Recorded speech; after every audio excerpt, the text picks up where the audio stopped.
Bismillahirrahmanirrahim. Uh, the topic of today's interactive dialogue is written on your whiteboard. You can see here what type of management is needed in Pakistan for economic growth and development, and why. You have to justify with the support of different literature and theorists. Uh, to clarify the statement, I have mentioned bureaucratic versus self management versus modern HRM. So we have three teams starting from team one. Team one was allocated with bureaucratic management. So, team one, over to you, please. Bismillahirrahmanirrahim. I am Adil. My teams are today comprised of Miss Roma, Mr. Asghar and Mr. Raza Ali Shah. तो जो topic sir हमारा आज का है what type of management is need in Pakistan for economic growth and development and why. तो इसमें अगर हम देखा जाए तो बेसिकली तीन कॉन्सेप्ट्स की बात की जा रही है आपके जो है हमारे। एक तो ये है कि मैनेजमेंट के आपका जो है टाइप ऑफ मैनेजमेंट, ठीक है। इसमें अब आप टाइप ऑफ मैनेजमेंट में आते हैं तो डिफरेंट टाइप्स ऑफ मैनेजमेंट्स हैं, जिस तरह भी से आपने जैसे लिखा ब्यूरोक्रेटिक है, जो ट्रांजैक्शनल भी कहा जाता है, सेल्फ मैनेजमेंट है, मॉडर्न एचआरएम। इसके अंदर एक बड़ी इंपॉर्टेंट चीज जो है नोट करने वाली वो ये कि एक्सेप्शंस को अगर माइनस करें तो जनरली एक किस्म की मैनेजमेंट ही आप पूरा 100% नहीं अप्लाई कर रहे होते। There are different shades of management, लेकिन हम ये देख रहे होते हैं कि इसमें से ज्यादा डोमिनेंट जो है पोर्शन वो किस मैनेजमेंट का स्टाइल का है, और उसको हम फिर उसके साथ कंट्रीब्यूट करते हैं उस ऑर्गेनाइजेशन के साथ या उस मुल्क के अंदर या उस सेक्टर के अंदर। तो जिस तरह अभी बाज हमारे पाकिस्तान में भी है हाईली ब्यूरोक्रेटिक किस्म की ऑर्गेनाइजेशंस हैं, तो वहां पे भी 100% नहीं होता। कुछ शेड्स ऑफ आपके जो है दूसरे टाइप्स ऑफ मैनेजमेंट के भी आ रहे होते हैं, लेकिन जो मेन डोमिनेंट किस्म का आपका जो स्ट्रक्चर होता है वो ब्यूरोक्रेटिक होता है। इसी तरह बाहर के आप मुल्कों में किसी जगह पे जहाँ पे टोटली मॉडर्न एचआरएम या यूज हो रही है, तो उसमें भी कुछ shade of different types of management भी अवेलेबल होते हैं। तो इसमें डिफरेंट स्टाइल ऑफ मैनेजमेंट है, वो डिपेंड करेगा कल्चर पे और चीजों पे। इसके अंदर अगर हम थ्योरी की बात करते हैं तो एक मास्लो की हायरार्की थ्योरी है। तो आपने सबसे पहले ये देखना होता है, उसमें उसने बताया हुआ है कि 5 स्टेप्स हैं कि आपको सबसे नीचे पहले बेसिक नीड्स होती हैं, और आप एक स्टेप्स की जब नीड्स पूरी करते हैं तब आपको अगला स्टेप जो है वो उसको मोटिवेट करना शुरू करता है, और वो स्टेप आपको मजीद मोटिवेट नहीं करता। उसके बाद आपका जो है सेफ्टी आ जाती है, फिर सोशल है, सेल्फ स्टीम और सेल्फ एक्चुअलाइजेशन है। तो डिफरेंट स्टेप्स आपके उस थ्योरी में चल रहे होते हैं, और आपने देखना होता है कि जो आपके कल्चर में जो लोग हैं, जो पॉपुलेशन है, वो इस वक्त उस स्टेप्स में किस लेवल पे पहुंचे हुए हैं, ताकि वो लेवल आपको जो है आपको बताएगा कि वो किस तरह मोटिवेट करेगा, और उससे आप उनसे मैक्सिमम आउटपुट और मैक्सिमम एफिशिएंसी ले सकते हैं। तो हमने जब अब बात करेंगे ये मैनेजमेंट थ्योरीज की और डिफरेंट स्टाइल्स ऑफ मैनेजमेंट की, तो इसमें हमने बात करनी है पाकिस्तान के कॉन्टेक्स्ट में। तो पाकिस्तान का कल्चर वेस्टर्न कल्चर से बहुत डिफरेंट है। यहाँ के लोगों के सोचने का स्टाइल, जो इनकी जो मेजॉरिटी है, हम किसी 5% या 2% लोगों की बात नहीं कर रहे, जो मेजॉरिटी पाकिस्तान की बात कर रहे हैं। तो इसमें जो आपके लोग हैं वो हमने देखना है कि इस हायरार्की थ्योरी में किस लेवल पे हैं, और कौन सा लेवल इनको इनको मोटिवेट करेगा और किस जगह पे वो चीजें करेंगे। इसमें ये है कि जो लोग बिल्कुल बेसिक्स वाले में हैं, वो आपके जो है जो पहले जो थ्री आपके तीन एक जो स्टेप्स हैं इनिशियल थ्री, उसमें वो लोग सेल्फ मोटिवेशन या उसकी तरफ नहीं होते। उनको एक डायरेक्ट डायरेक्शंस चाहिए होती हैं, और वो उस डायरेक्शन पे काम करके चीजें कर रहे होते हैं। जो टॉप टू आपकी आ जाती हैं, सेल्फ एक्चुअलाइजेशन और सेल्फ एस्टीम जो आती हैं, जब आप उस लेवल पहुंच जाते हैं तो बंदा फिर सेल्फ मोटिवेशन के साथ और उन चीजों के साथ भी आगे काम कर रहा होता है। लेकिन हमने अभी देखेंगे इन चीजों के ऊपर। सेकंड बात की जा रही है इसमें इकोनॉमिक ग्रोथ। तो इकोनॉमिक ग्रोथ जो है वो क्या है, किस तरीके से उसको how efficiently we can achieve this thing, इसके ऊपर भी आज हम बात करेंगे। तो हमारी टीम में सर अब आगे मिस रूमा जो है वो डिफाइन करेंगी व्हाट पोर्शन आपने हमारे टॉक के दो पोर्शन है, व्हाट एंड व्हाई। तो मिस रोमा जो है वो हमें डिफरेंट जो हमारे मैनेजमेंट स्टाइल्स हैं जो टीम वन को दिए गए हैं, जो कि ट्रांजैक्शन ब्यूरोक्रेटिक स्टाइल है, उसके बारे में बताएंगी। उसके बाद असगर साहब जो है वो इकोनॉमिक ग्रोथ और उसके बारे में टच करेंगे और बताएंगे कि किस तरह उसको जो है इम्पैक्ट आता है मैनेजमेंट स्टाइल का। और एंड में जो रजा साहब हैं वो स्टॉक को कंक्लूड करेंगे। तो बेसिकली हमारे जो है बोथ व्हाट और वाई पार्ट जो है इस तरीके से कवर होंगे। तो अब मैं कहूँगा मिस रोमा काइंडली आके अपना जो है पोर्शन उसको कवर जी, कर दें। thank you Sardeep. Assalamu alaikum. My discussion today will based on 3 points. First, I will discuss what is bureaucratic and transactional management. Then I will discuss the relationship between both. And the last, I will um, mention the supportive argument through already developed theories, right? As all of us we know, the bureaucratic management is being introduced by Max Weber and focus on rules regarding individual performance. It means there's a proper direction, and the aim over there is to be rational, to be efficient, and to be professional. In short, REP, right? Rational, efficient, and professionalism. We are going to focus in bureaucratic management. Now, what is transactional leadership style? Transactional management is also one of the leadership style that focus on SOP. SOP mean S stand for supervision, O stand for organization, and P stand for again performance. Now, what is common between both? So the common over there is individual performance through proper direction. This means there's a system, there's a hierarchy that we have to follow in order to fulfill the organization goal through effectivity plus efficiently, right? So what kind of theory I'm going to sport over there regarding two management style? First one is path goal theory. Path goal theory defined as that every organization has certain kind of objective that we have to meet no matter what. So it means yes, there's a need of proper hierarchy, there's a need of direction that is already discussed in bureaucratic management. So first one is path goal theory. Then second theory I'm going to relate with these management style is theory of planned behavior. It means that expected behavior is already defined by certain planning. So planning is one of the important first step of management. So it means yes, there is a need of proper systematic approach or system through where we can meet ultimate or get the result या एक certain जो भी behavior है उसको हम लोग achieve कर सकें. And then last, yes, organization may ultimate focus on decision making because no matter what kind of organization we are talking about, there's a need to fulfill certain kind of objectives or aim or mission. तो वो तभी possible है if we're going to follow effective decision making style. तो यहाँ पे एक और decision making का स्टाइल जो है ऑलरेडी डिसाइडेड रूल लेक्सोग्राफी के रूल्स हैं डिसीजन मेकिंग के बिकॉज यहाँ पे बोथ दोनों हम एस्पेक्ट में we have to be rational not emotional in decision making. ठीक है, तो यहाँ पे एक सिस्टमेटिक रूल या अगर उस तरीके से हम इस थ्योरी को भी लेके चलें तो हम लोग जो है अल्टीमेट ऑर्गेनाइजेशन का जो भी ऑब्जेक्टिव है या गोल है उसको मीट कर सकते हैं.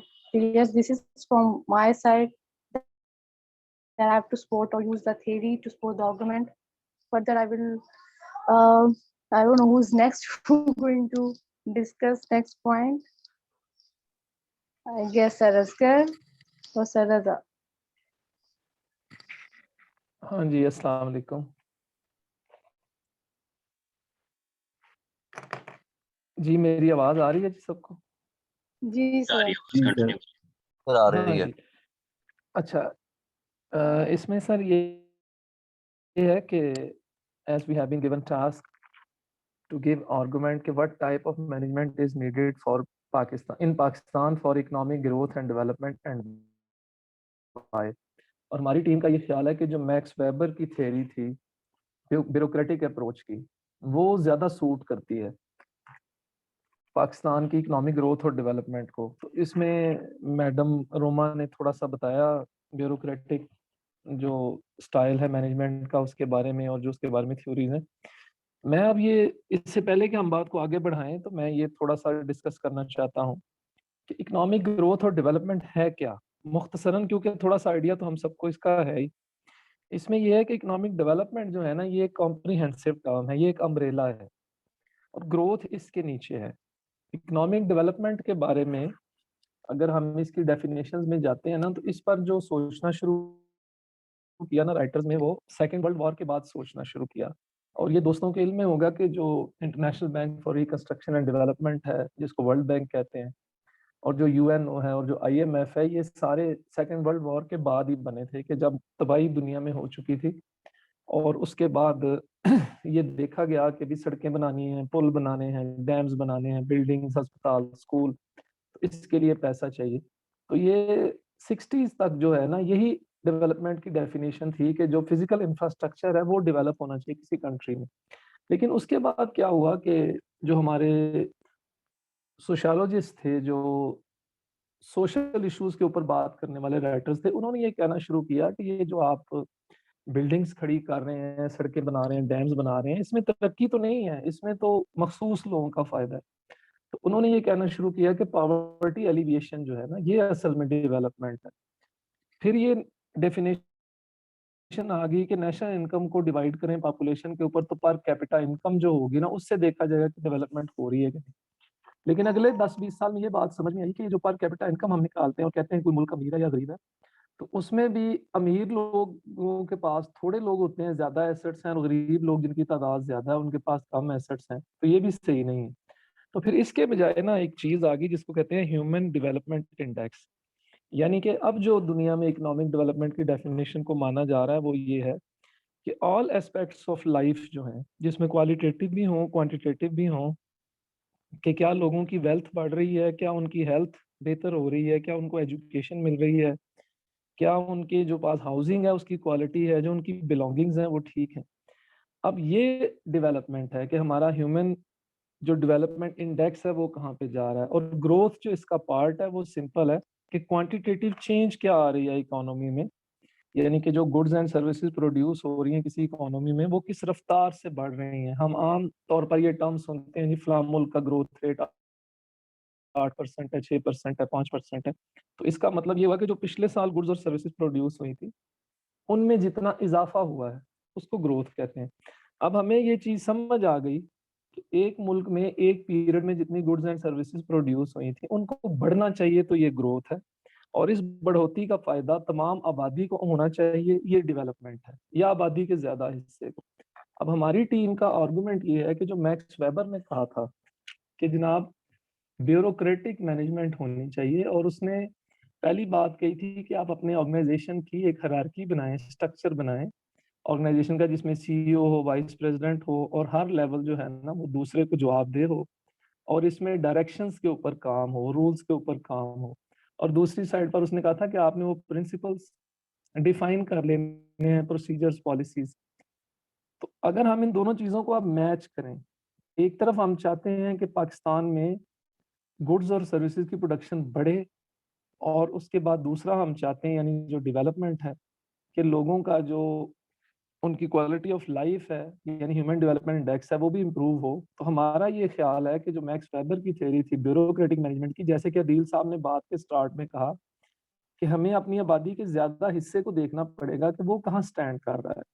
यानी कि लोगों के पास रोजगार नहीं है, लोगों को जॉब सिक्योरिटी नहीं है, वो बिल्कुल नीचे स्टैंड कर रहे हैं। और ऐसे लोगों से काम लेने के लिए अगर हम मॉडर्न एचआरएम की अपनाएं अप्रोचेज या सेल्फ मैनेजमेंट की अपनाएं, तो शायद ये ज्यादा मौसर नहीं होगा। हमें फिलहाल अपनी ऑर्गेनाइजेशंस में ब्यूरोक्रेटिक अप्रोच को लाना होगा, उसी से ही प्रोडक्शन और प्रोडक्टिविटी बढ़ सकती है।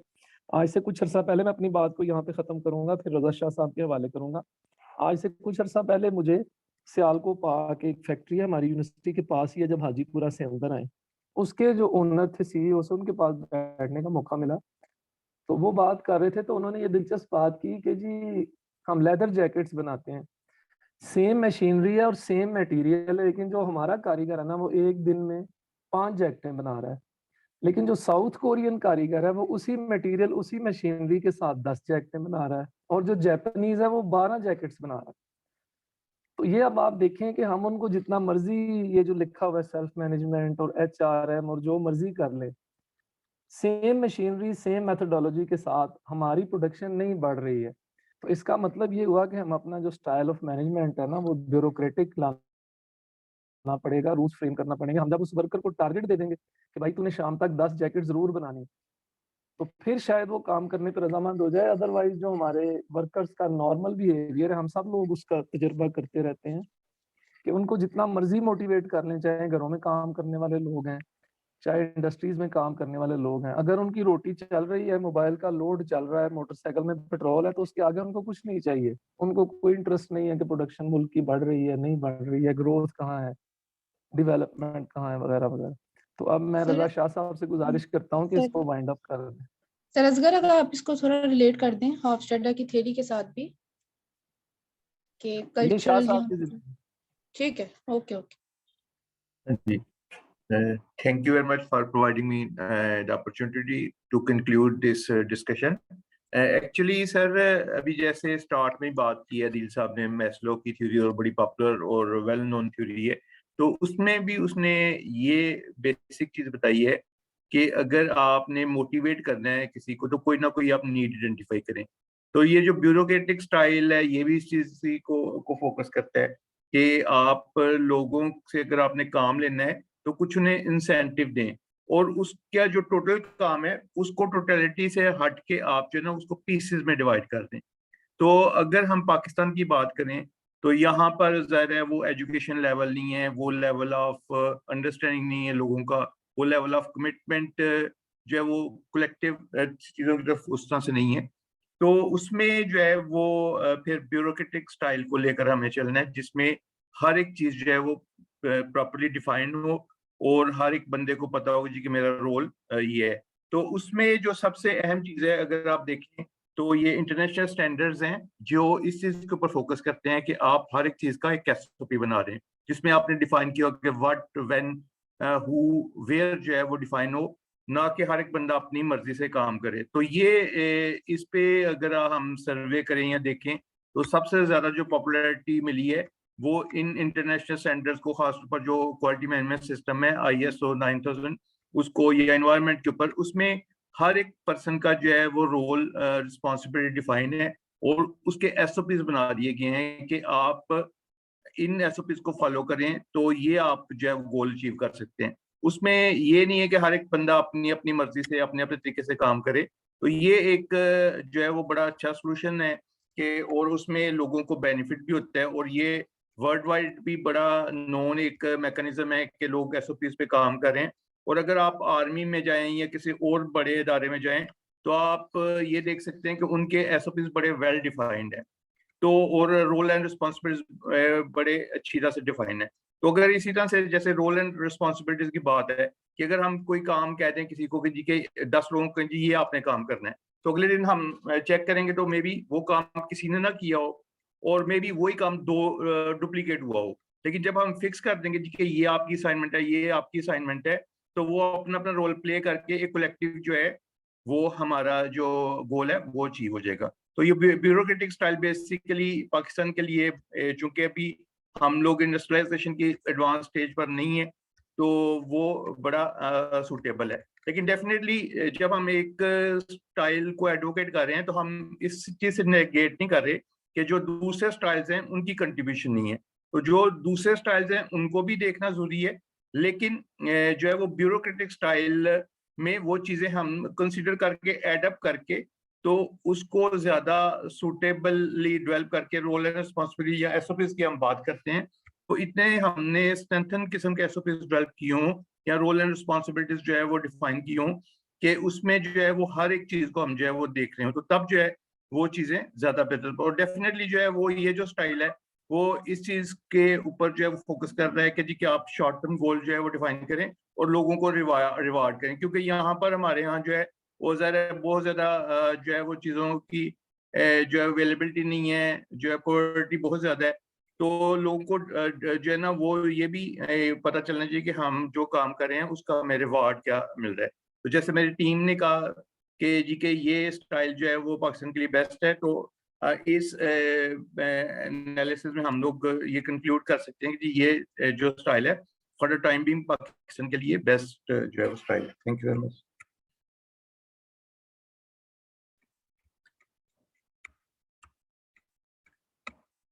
खत्म हो गया जी? कोई पार्टिसिपेंट फर्दर पार्टिसिपेट करना चाह रहे हैं?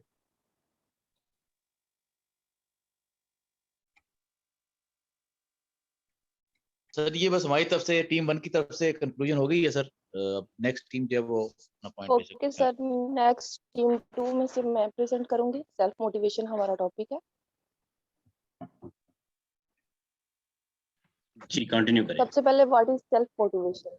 Self motivation is the internal state that help us initiate, continue और terminate a behaviour for example हम लेते हैं तो हमें ज्यादा मोटिवेशन होती है ईटिंग की तरफ, फूड की तरफ।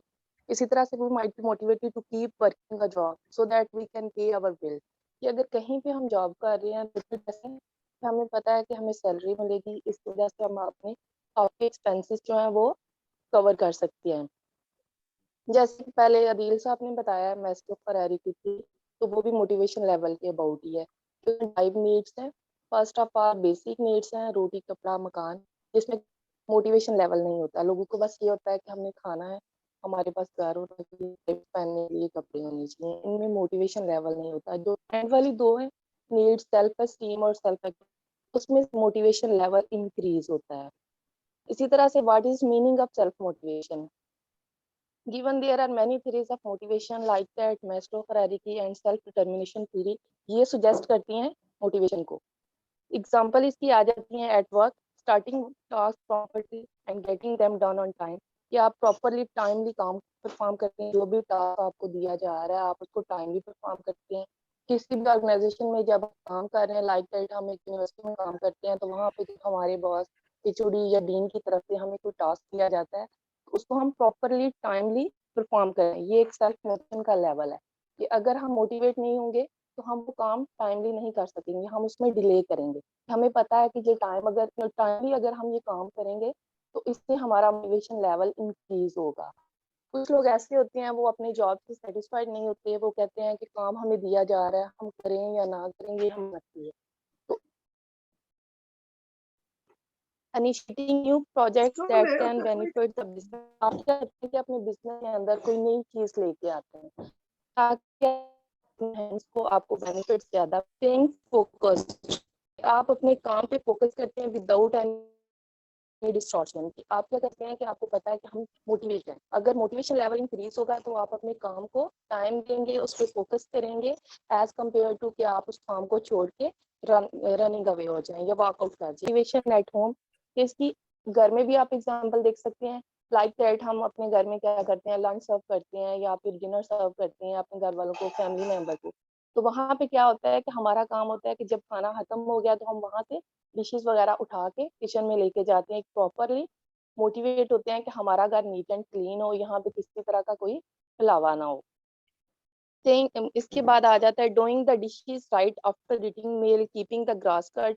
ये हमारी एग्जांपल्स हैं घर में कि हम घर को कैसे रखते हैं और हमारे अंदर मोटिवेशन लेवल कैसे इंक्रीज होता है। तो अगर हम पाकिस्तान से रिलेट करते हैं तो डिफरेंट ऑर्गेनाइजेशन है, स्मॉल मीडियम एंटरप्राइजेस, तो वहाँ पे अगर मोटिवेशन लेवल इंक्रीज होगा, सेल्फ मोटिवेशन, तो हमारा जो काम है वो पहले से बेहतर होगा, इंटरेक्टिव होगा, जो प्रोडक्टिविटी है वो इंक्रीज होगी। जैसे कि अस्तर साहब ने बात की थी कि यहाँ पे जो है जैकेट्स एग्जाम्पल उन्हें दी है, तो वाकई अगर सेल्फ मोटिवेशन हो, हम अपने एम्प्लॉयज को मोटिवेट करते हैं, उनको कोई इंसेंटिव देते हैं, आपको बोनस मिलेगा या at the end of the year आपकी जॉब के अकॉर्डिंग आपको इंक्रीमेंट मिलेगा, तो एम्प्लॉयज ज्यादा मोटिवेट होंगे और वो क्या करेंगे, अपने काम को बेटर करने की कोशिश करेंगे, अच्छे तरीके से परफॉर्मेंस देंगे, अपनी रिस्पॉन्सिबिलिटीज को अच्छे तरीके से पूरा करेंगे।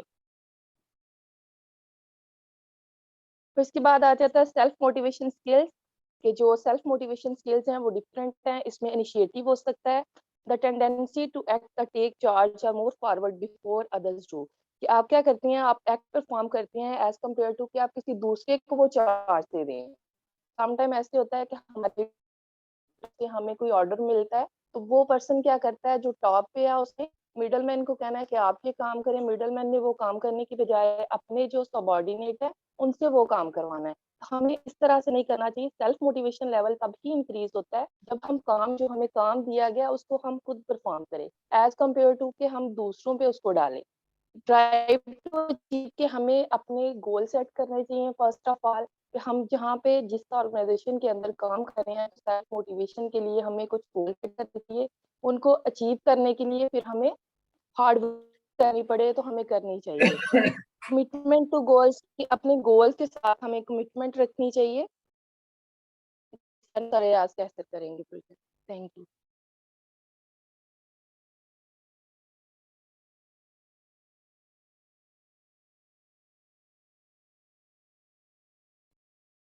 सर आवाज आ रही है?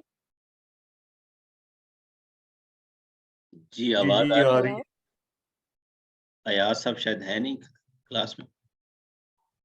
सर आतिफ, टीम 2 में सर आतिफ, सर अयाज है, सर आसिफ और सर हमजा है।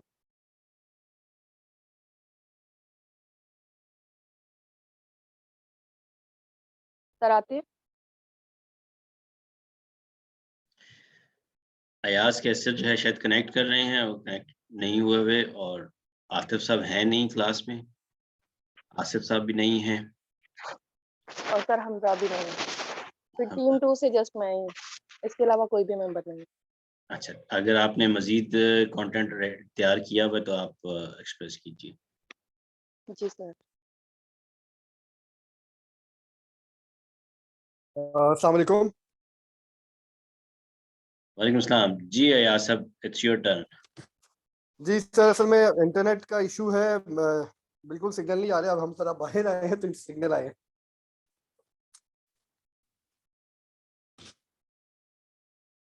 जी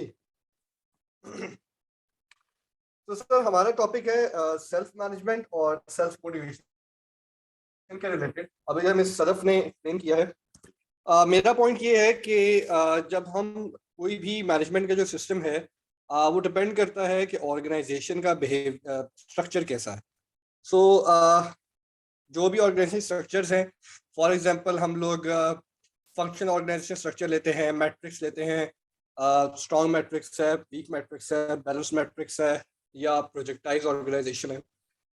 सो इन तमाम ऑर्गेनाइजेशन स्ट्रक्चर्स में उसकी बेसिस पे मैनेजमेंट के जो सिस्टम है वो अडॉप्ट किया जाता है। अगर हम पाकिस्तान के बारे में बात करें तो मोस्टली ऑर्गेनाइजेशंस ऐसी हैं जहां पर एचआर की प्रैक्टिसेस उस तरह से परफॉर्म नहीं की जा रही, जिसकी वजह से मैं ये समझता हूँ कि कुछ वहाँ के जो एम्प्लॉयज़ हैं, इंस्टेड ऑफ स्ट्रक्चर के ऊपर रिलाई करने के, they should be self managed. Self manage है क्या, सेल्फ मैनेजमेंट क्या है? तो अगर हम उसको डिफाइन करें तो it is a way of understanding your self, अपने इंटरेस्ट, अपनी एबिलिटीज़ को खुद अंडरस्टैंड करना और उनकी बेसिस के ऊपर परफॉर्म करना। फॉर एग्जांपल, अगर एक ऑर्गेनाइजेशन है वो अपने एम्प्लॉयज़ के ऊपर उस तरह से ज़्यादा तवज्जो नहीं दे रही और एम्प्लॉय जो है उसको मोटिवेटेड भी रहना है, वहाँ पे काम भी करना है, तो आपको अपने बारे में खुद सोचना पड़ेगा और अपनी एबिलिटीज़ को देखते हुए वहाँ पे परफॉर्म करना पड़ेगा। In this way you will be motivated और आप अपने जो टास्क हैं उसको सही से परफॉर्म कर सकेंगे। तो अगर हम इसकी थ्योरी के बारे में बात करें तो जो एक्शन थ्योरी है वो इसको सपोर्ट करती है सेल्फ मैनेजमेंट को वाइल वर्किंग इन ऑर्गेनाइजेशन। हम लोग अगर ये बात करें कि भाई ये डेवलप कैसे होती है, तो हम ये कह सकते हैं कि when you have strong self management skills you tend to be more successful at work. Mean क्योंकि आप अपने आप को खुद से मैनेज कर रहे होते हो, आप अपने वहाँ के एनवायरनमेंट को देखते हुए अपनी चीज़ों को मैनेज करते हैं। फॉर एग्जांपल, अगर हम किसी ऐसे ऑर्गेनाइजेशन स्ट्रक्चर में हैं, जिस तरह अभी बात हुई थी ब्यूरोक्रेटिक ऑर्गेनाइजेशन स्ट्रक्चर की, जहाँ पर पावर्स जो हैं वो अपर मैनेजमेंट के पास हैं, तो इन दैट सिनेरियो आप एज एन इंडिविजुअल अपनी चीज़ों को खुद से मैनेज करते हुए मोटिवेट रह सकते हैं। Similarly, we have few examples of self-management skills. इसमें एक रिलायबिलिटी है जिसके अंदर होता ये है कि जो आपका एम्प्लॉयर है और आपके कोलीग्स हैं वो आपके ऊपर डिपेंड करते हैं, क्योंकि उनको पता होता है कि अगर आप फॉर एग्जांपल कोई प्रॉमिस कर रहे हैं या कोई किसी काम को करने के लिए आप एग्री हो रहे हैं तो you will go with it और आप उसको कंप्लीट करेंगे because you are self managed. इसी तरह स्ट्रेस मैनेजमेंट भी इसमें आती है कि फॉर ये ज़्यादातर उन लोगों के लिए है जो कि फ्रंट डेस्क के ऊपर होते हैं, कस्टमर्स के साथ ज़्यादा उनका इंटरेक्शन होता है, ज़्यादा प्रेशर वहाँ पर होता है। तो अगर आप लोग सेल्फ मैनेज हैं तो आप स्ट्रेस को भी मैनेज कर सकते हैं। इन दैट वे आप सिचुएशन को जो है वो कैटर कर लेते हैं, काम रहते हैं और इन दिस वे आप अपने गोल की तरफ फोकस रहते हैं। Similarly, we have another skill which is related to self-management, that is time management. That is most important. कि जिस वक्त आप अपने किसी भी टास्क को परफॉर्म कर रहे होते हैं तो you are because self manage तो यू नो कि हमने इस टास्क को कितनी देर में और कितनी जल्दी परफॉर्म करना है और हमारी प्रायोरिटी क्या है। अब मेरा वो कौन सा टास्क है जो सबसे ज़्यादा इम्पोर्टेंट है पहले कंप्लीट करने को। So again it is important जब आप सेल्फ मैनेजर होते हैं। जैसे मैंने पहले बात की ट्रस्टवर्दी, बिकॉज आपके जो एम्प्लॉयर है वो आपके ऊपर ज़्यादा ट्रस्ट करता है बिकॉज दे नो कि you are managing things accordingly, तो आपकी जो आप ट्रस्टवर्दी भी ज़्यादा हो जाते हैं। और सबसे इंपॉर्टेंट एक और इसमें चीज़ है वो है अडेप्टेबिलिटी, जो कि सेल्फ मैनेज को टोटली कवर करता है। Because whenever there is a change coming in organisation, कोई ऑर्गेनाइजेशन स्ट्रक्चर चेंज हो रहा है, आपकी कोई नई मैनेजमेंट आ रही है, तो अब आपने उसके साथ अपनी सारी चीज़ों को सिंक्रोनाइज करना है। तो अगर आप में अडेप्टेबिलिटी होगी तो आप उन चीज़ों को जल्दी से एब्जॉर्ब कर सकेंगे। सो अगर इसको मैं समअप करूँ इस लिहाज से, तो self management is really important along with self motivation. Both are interlinked while in working in different organization structures. और स्पेसिफिकली जब मैंने जैसे पहले कहा पाकिस्तान में हम बात करें तो चूंकि हमारे ऑर्गेनाइजेशन स्ट्रक्चर्स और हमारी प्रैक्टिसेस जो हैं वो इन लाइन नहीं है विद द HR प्रैक्टिसेस, जिस तरह हम लोग हमेशा बात करते हैं।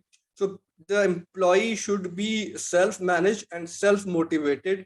That will increase the productivity from the individual and it will help to prosper in the organization. So I will now give it to Mr. Atif. जी, अस्सलाम वालेकुम। अयाज साहब ने अभी सेल्फ